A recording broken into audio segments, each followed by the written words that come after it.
храм, можно сказать, дворец. Вот. Привозят прекраснейшие выставки. В прошлом году были картины из Третьяковки, которые так далеко сюда, вот на север прилетели. Но очень мало посетителей в музее.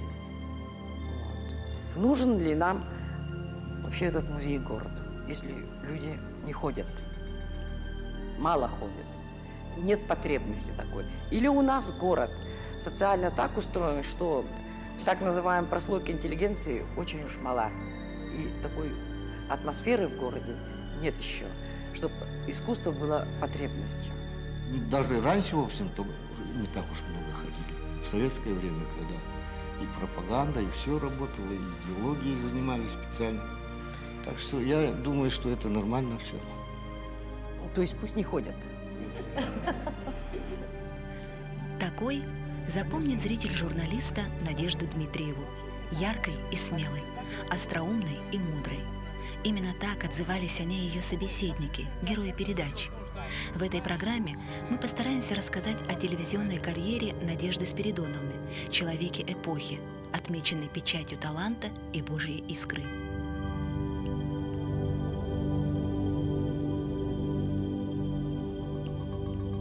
Но легенда говорит о том, семейная, что когда Надя училась в музыкальном училище, у нее что-то произошло, переработала руки.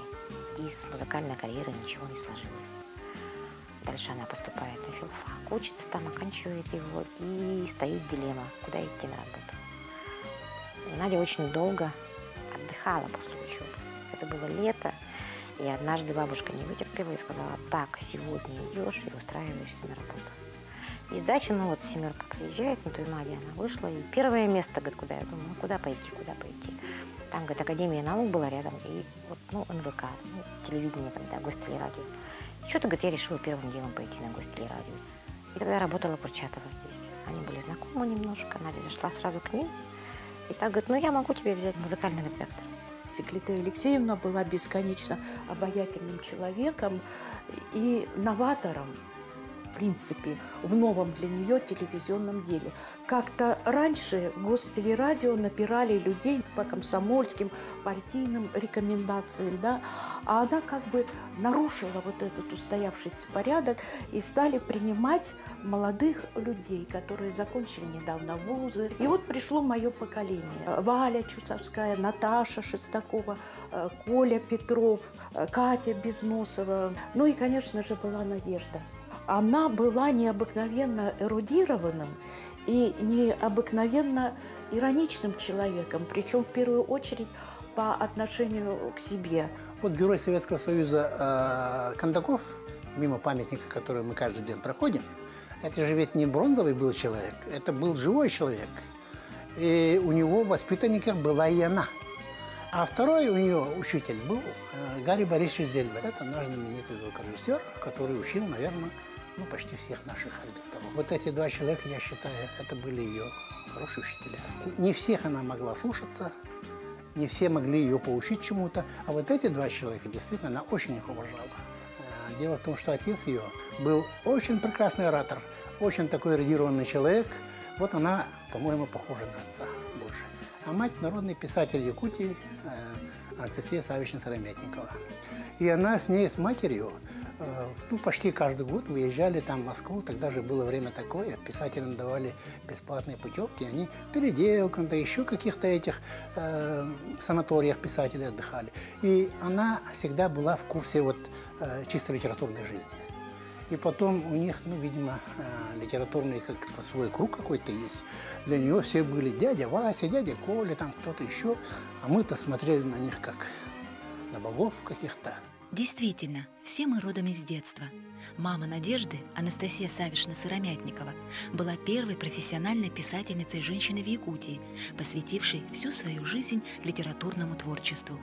Отец, Спиридон Ксенофонтович Дмитриев, ученый, журналист, политолог, кандидат исторических наук, доцент Якутского госуниверситета. В семье Дмитриевых было 4 детей.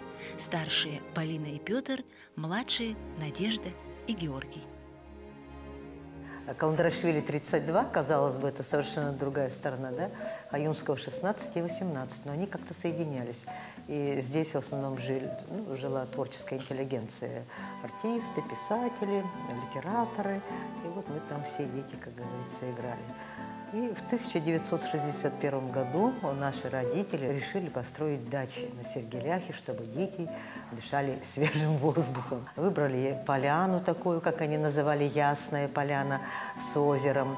И вот мы там все поселились. И так опять стали соседями. Ее мама писала на мансарде, творила, а внизу во дворе у них кипел самовар с круто вареными яйцами, завернутыми в марлю. Это так было принято варить. И, кстати, все это готовила их бабушка, старенькая во дворе. Всегда как-то у них пахло во дворе вареными яйцами, самоваром, как не придешь. Ну, наш папа, естественно, со своими многочисленными девочками, семейством из 5 девочек, значит, с мамой в девичьем царстве, значит, да, который тоже творил, писал. И потом Сергей Васильев, он вообще построил себе творческий дом на дереве из прутьев каких-то железных. Ну, там раза два мы его видели, там, но, по-моему, все-таки комари изгнали его оттуда, и все-таки где-то тоже работал на мансарде у себя. Конечно, невозможно было в такой творческой, сказочной, я думаю, фантастической атмосфере не стать человеком творческим тоже. Вот сейчас я понимаю, что она была все-таки такая женщина все-таки богемная, да, она принадлежала, наверное, какой-то золотой молодежи того времени, да. Я просто помню, что она любила поспать. Она любила покушать. То есть вот такое человеческое ничто не было чуждо.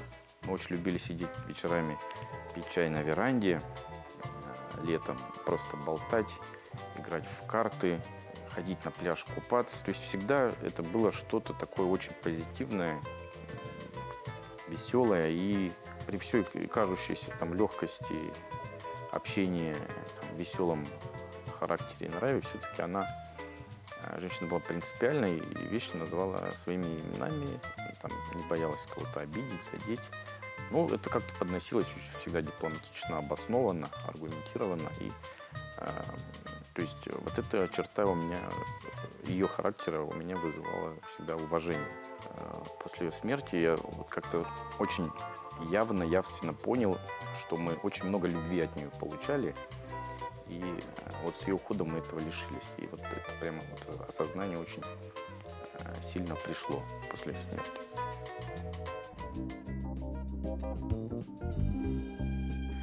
С уходом Надежды Дмитриевой ушла и целая эпоха. Однако благодаря сохраненным в фондах НВК САХА программам мы и по сей день можем видеть уникальные передачи, в кадрах которых угадывается любознательный и внимательный взгляд молодого журналиста на своих современников. Интересные мысли автора к происходящим событиям и окружающим людям оценили в свое время и на центральном телевидении. На центральном телевидении работали очень такие культурные старые работники. Например, была Кира Вениаминовна Анненкова. Вот она была руководителем отдела фольклора. По нашей просьбе она согласилась вклинить в своих передачах материалы о Якутии. Я ее свел с Надеждой Дмитриевой, и они так понравились друг другу, что они больше 10 программ по центральному телевидению прошло. Целый цикл, оно называлось «Народное творчество Якутии».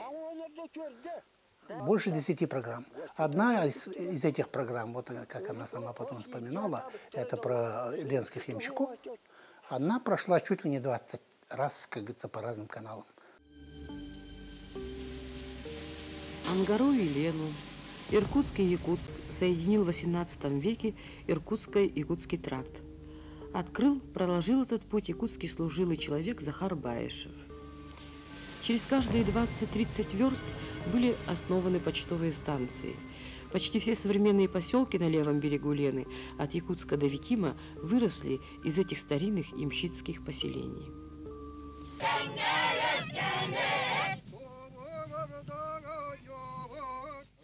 Ее передачи одухотворены творчеством первое.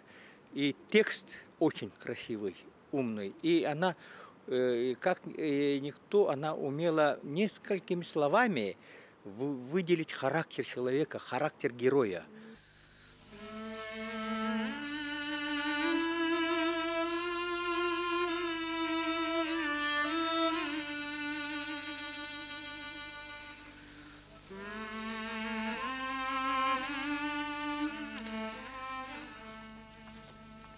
Это старая Иранга, верная спутница жизни Анны Васильевны Куриловой, свидетельница многих событий ее жизни.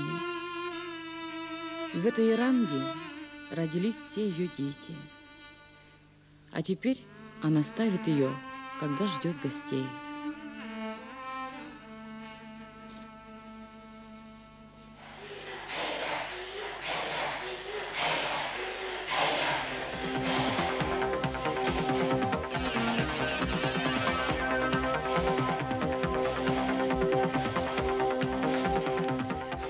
Я помню разговор, который она сняла с Геннадием Петровичем Сотниковым, лауреатом государственной премии, выдающимся русским художником театральным.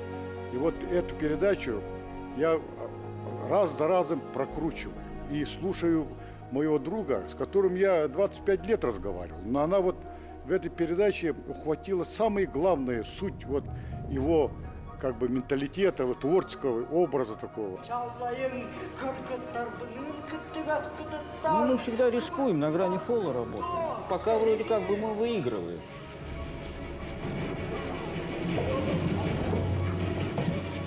Наш театр другой.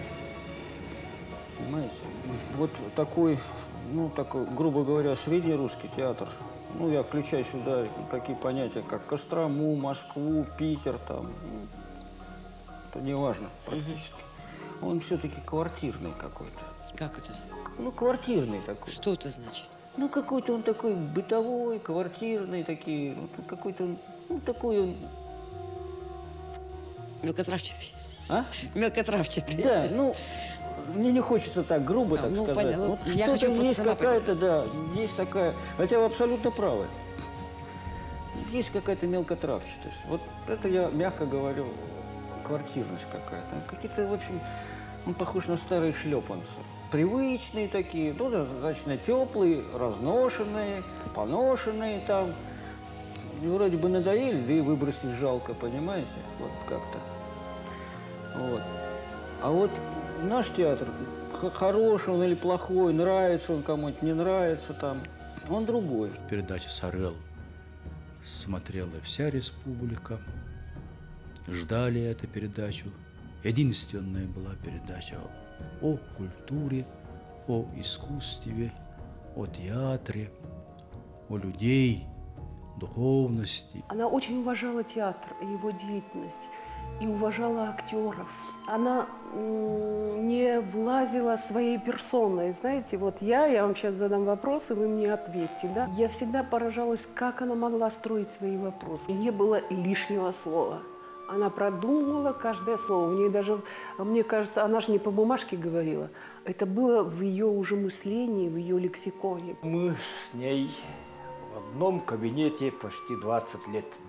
В одном кабинете напротив друг друга сидели.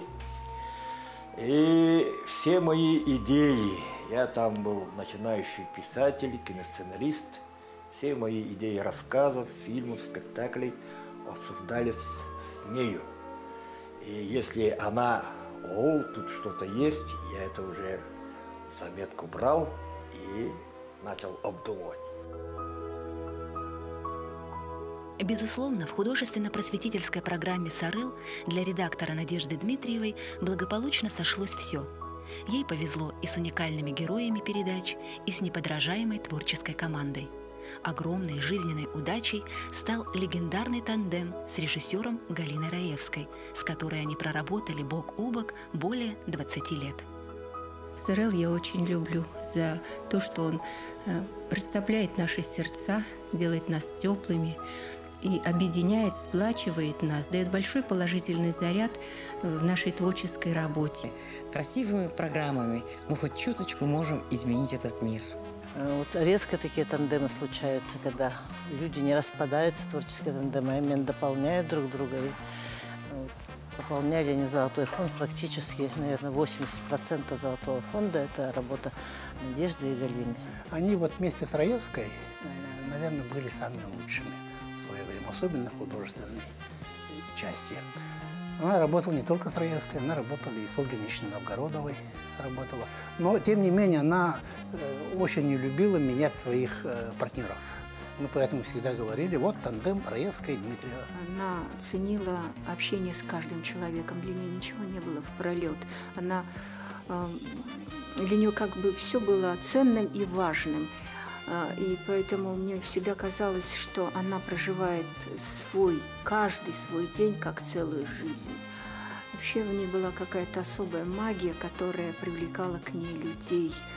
Она умела сплачивать разных людей, понять каждого человека, оправдать его. Это был ценный дар.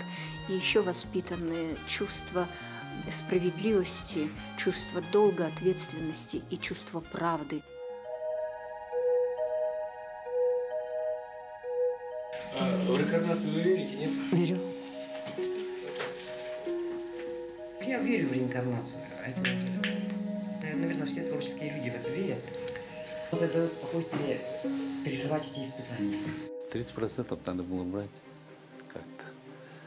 Вот. И мы сочли нужным, что наши коллеги уже больше не смогут внести лепту большую, да, в жизнь, творческую жизнь компании. Это была моя ошибка. Я должен это признать. И спасибо вам за то, что вы мне дали возможность об этом довести близким, родным, коллегам Надежды Спиридоновны. Может быть, если бы не помощь Гали Захаренко, она бы, может, и сдалась. А тут как-то Галя Захаренко ее вдохновила, потом Надя же была не одна, и как-то вот за всех, один за всех и все за одного. И тогда она, да, впервые я удивилась, она очень спокойно, без никаких истерик. Пошла на это все. Целое лето шли суды. Я там выступала не потому, что я себя выпячиваю. Я была секретарем журналистской организации и считала своим долгом защитить своих коллег. И выступала как бы их общественным представителем. Это было очень трудно. Одни суды мы выигрывали, другие проигрывали, потом опять выигрывали. Это, в принципе, да, это такая была своеобразная борьба. И причем в наше такое неправильное и неправедное время, да, защититься маленькому человеку очень трудно, но мы защитились. И Надька тогда радовалась вообще безмерно. Она уже как-то разуверилась, да, как-то вот так вот. Это был счастливый для нее период. Но она очень быстро оправилась. Очень быстро оправилась, всем все простила, то есть никаких обид не держала. И я бы даже сказала, что она Ивана Михайловича полюбила. И очень гордилась, когда он очень потом как-то так расшаркивался перед ней, извинялся неоднократно. Восстановили всех до единого, и я перед ними извинился. Были еще хождения тет-а-тет. Я еще назову Галина Кентя-Раевская, Галина Кентя-Захаренко, Наталья Ивановна Шестакова, Татьяна Афанасьевна Гоголева. На таких людях вот, наша компания держится до сих пор. И спасибо, что они еще с нами работают. И наверняка вот, нынешнее руководство должно найти ключи, чтобы молодое поколение и вот, ветераны нашли общий язык и вместе шли, вместе творили. Это очень важно. Она мне очень во многом помогала. Во-первых, как руководитель этой большой компании. Я 15 лет все-таки руководил дирекцией телевидения, и она всегда мне говорила, творческим процессом такими палочными методами руководить нельзя. Это точно так же, как писателю. Нельзя залезть в голову и вместо него написать. В 1998 году я впервые познакомился, увидел Надежду Спиридоновну. Конечно, маститые и с большим жизненным опытом журналисты меня как молодого руководителя принимали по-разному. Надежда Спиридоновна была очень сдержанной. Я как-то начал разговаривать на якутском языке, она отвечала на русском. Тогда я понял, что надо разговаривать на русском языке. Потом, когда уже прошли годы, Надежда Спиридоновна меня поразила именно своей фундаментальностью, знанием истории, особенно истории литературы, музыки, театра. После того, как я ушел с национальной вещательной компании, я с некоторыми нашими, как сказать, аксакалами журналистики имел такие контакты, отношения, советовался. И одним из таких людей был Надежда Спиридоновна Дмитриева. Я об этом хотел бы сказать, признаться, потому что действительно я иногда звонил ей, разговаривал о жизни, о творчестве, о том, как работается, как живет, как дома там. И узнал, что Надежда Спиридоновна, отец, один из первых людей, который был участником пионерского движения нашей республики, был первым представителем из Вилюйска, кто участвовал в первом съезде, когда основался Союз писателей в нашей республике. Так уж повелось с самого детства, что Надежда была папиной дочкой. Беззаветная любовь отца наполнила ее на всю жизнь. Наполнила так, что этой любви хватило на то, чтобы бесконечно делиться ею с родными и близкими, особенно с коллегами, ведь телевидение стало для нее второй семьей. И эта любовь была взаимной. Надежда Спиридоновна получила все возможные высшие журналистские награды. Сложно найти более преданного своей профессии человека. Подтверждением тому служит трудовая книжка, в которой менялись лишь должности. Этому постоянству можно только позавидовать. Раскрывались в ее характере и другие стороны, которые говорят о человеке намного больше, чем кажется. Она могла пойти к кому угодно и поцеловать, и что-то такое сказать, и объясниться в любви. И все это было как-то очень органично. А могла и послать куда подальше. Куда бы она ни поехала, в командировку, там на работе, она всегда попадала в такие курьезные ситуации, которые потом вызывали смех и становились такими, скажем так, анекдотами из нашей работы. Вот однажды она нашим девочкам сказала на полном серьезе, что Света Сивцева – это ее дочь. Все поверили, все ее дочь. А это дочь ее сестры, старшей сестры. Мы не только родственники, а мы еще и коллеги. И 15 лет мы прожили в одном коллективе, и это обогатило очень наши отношения с ней, потому что мы и друзья, и родственники, и очень близкие люди, и, не знаю, соратники, по-любому можно назвать.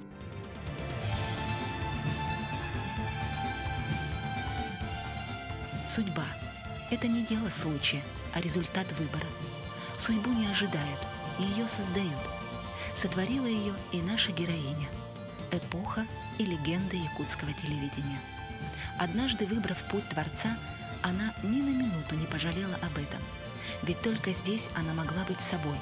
Серьезной и величественной, степенной и мудрой. Тем и многозначительно и драгоценно тележурналист Надежда Дмитриева. Майские розы. Майская роза.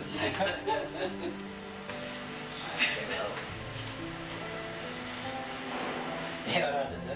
Конечно. Полный мешок.